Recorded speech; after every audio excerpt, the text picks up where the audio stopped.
ఇన్నొద్దులంటే సినిమాలలోనే power star, కానీ ఇప్పుడు రాజకీయాలలో కూడా పవర్ స్టార్. అందుకే పబ్లిక్కే కాదు సినిమాలు తీసేటోళ్ళు కూడా సార్ను కలిసేందుకు పరుగులు పెడుతుర్రు. ఎట్లాగో సినిమాలలోనే మునిగి తేలినాయన కాబట్టి ఆ కష్టాలు బాధలు అన్నీ సార్కు తెలుస్తాయి. ఆ ఆశతోనే తెలుగు సినిమాలు తీసే నిర్మాతలంతా కలిసి ఏపీ ఉప ముఖ్యమంత్రి పవన్ కళ్యాణ్ సార్ను కలవనికే పోయిర్రట. మరి సార్ ఏమన్నాడు, నిర్మాతలు ఏమన్నారు తెలుసుకోవాలి కదా.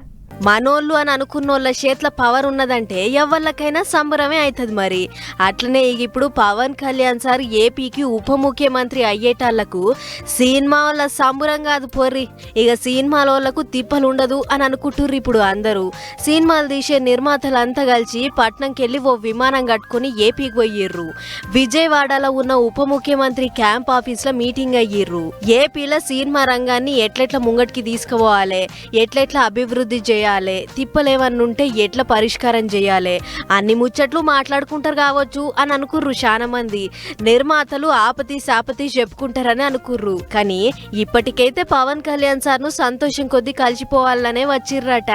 అన్నట్టు ఏపీ సినిమాటోగ్రఫీ శాఖ మంత్రి కందుల దుర్గేష్ కూడా మీటింగ్లో కూర్చున్నాడు. ఇక మీటింగ్లకు వెళ్ళి బయటికి వచ్చిన నిర్మాతల మోకాలలో సంబరం గట్టినే కనిపించింది. సీఎం సార్కు డిప్యూటీ సీఎం సార్కు ఓ ముహూర్తం పెట్టుకొని సన్మానం చేస్తారట. పవన్ కళ్యాణ్ గారిని కలవడానికి వచ్చాము. ఇది ఒక గుడ్ విల్ విజిట్. ఈ విజిట్లో ఏంటంటే కులాసాగా మాట్లాడుకోవడం కాకుండా మేము ప్రత్యేకంగా వచ్చింది ఆనరబుల్ చీఫ్ మినిస్టర్ గారి అపాయింట్మెంట్ ఇస్తే మా ఇండస్ట్రీ మొత్తం తరలి వచ్చి అన్ని అసోసియేషన్స్ కలిపి ఒకసారి వచ్చి చీఫ్ మినిస్టర్ గారిని, ఉప ముఖ్యమంత్రి పవన్ కళ్యాణ్ గారిని, వీరందరినీ అభినందించడానికి ఒక రోజు మాకు అపాయింట్మెంట్ ఇప్పించండి అని అడగడానికి వచ్చాం. ఇప్పుడు ఇద్దరు పెద్ద సార్ల ముంగట్నే సినిమా పరిశ్రమ సమస్యలు చెప్పుకుంటారట. ఇంకో ముచ్చటేంటిదంటే నిర్మాతలు ఉప ముఖ్యమంత్రిని కలవనికే పోతుంటే వాళ్ళంటనే ఉండి ఎమ్మెల్యే రఘురామ సార్ కూడా పోయిండు. అయితే మీటింగ్లనైతే కూసోలేదట. సినిమా వాళ్ళతోని మంచి దోస్తాను ఉన్నది కాబట్టి ఎమ్మటి పోయినట్టు చెప్పుకొచ్చిండు.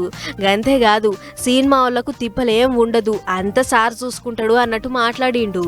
మొత్తానికి పోయిన 5 ఏళ్ళు సినిమాలు తీసే నిర్మాతలకైనా హీరోలకైనా జర తిప్పలైనట్టే అనిపించింది. కానీ ఇప్పుడు ఆ తిప్పలు ఉండదు, ఎందుకంటే ఉప ముఖ్యమంత్రి పెద్ద స్టార్ హీరో కాబట్టి అని అనుకుంటుర్రు పబ్లిక్ అంతా. మరిగా ఏమైతుందో చూడాలి.